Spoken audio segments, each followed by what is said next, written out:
one might say. There was no canopy to shelter the litter. I sat straight-backed and unmoving, but I can still recall the heat of the sun, the sweat trickling down my neck to dampen my linen, green, to symbolize rebirth.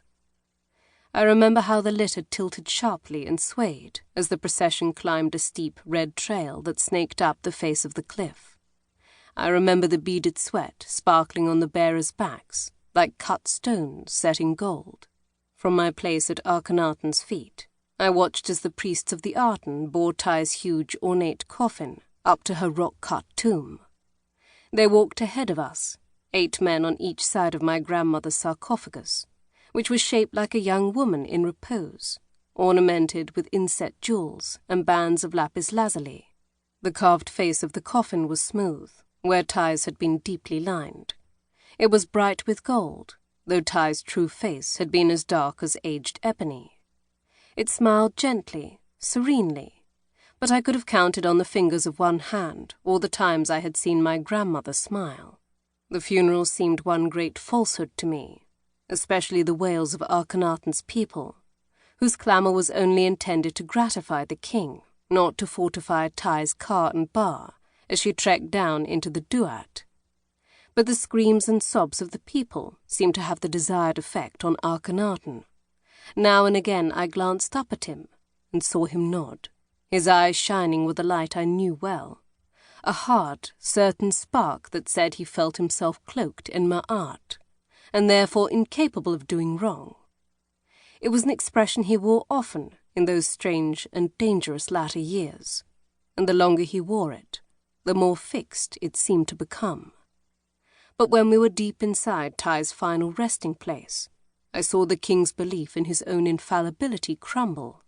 When the procession reached its destination, the 16 priests lowered my grandmother's coffin outside the maze of chambers, the long corridors and treasure rooms that were her royal tomb. There, in those shadow-cold halls, Ty would begin the ordeal of the underworld. The procession fell silent, and we all listened, wiping sweat from our brows, as one of the foremost priests of the great Arten temple recited a long poetic litany to the god. My father had written and perfected the piece during the 70 days of Ty's embalming, and though I am not an Arten worshipper now, even I must admit it was moving in a strange and mystical way. When the priest fell silent, Ty's remaining family, the king, Meritaten, my grandfather and I, gathered around her coffin and followed it into the blue-dark depths of its resting place. As we descended into the stone heart of the cliffs, I stared around me in frank amazement. By that time, I had seen every one of my sisters, save for Meritaten, consigned to the realm of the dead.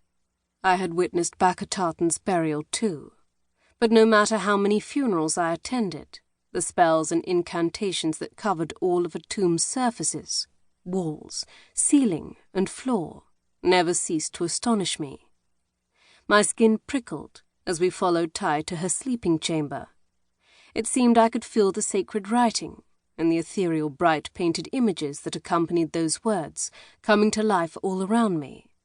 They whispered their secrets in my ears. They told me, just as they told the dead, all the mysteries of the underworld. What words must be spoken to the guardians of the 12 hours of the night? How I must comport myself when I stood for each phase of my judgment? What magics I must work to pass from the thwart and into the west, where the field of reeds awaited?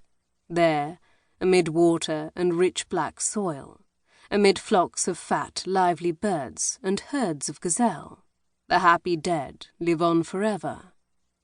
Bless you, Wasa, the green-skinned god of rebirth, for granting me that knowledge. For if tonight I meet my death, I cannot be sure of a tomb of my own. I cannot trust to spells and directions incised into cool dark stone. My body may be discarded without ceremony in a sand pit at the edge of the Red Land. Worse, it may be thrown into the river so that the crocodiles tear and scatter me, as you, Wasa, were torn and scattered by that envious god-killer, Set. If I am not granted a tomb to lead me safely through the thwart,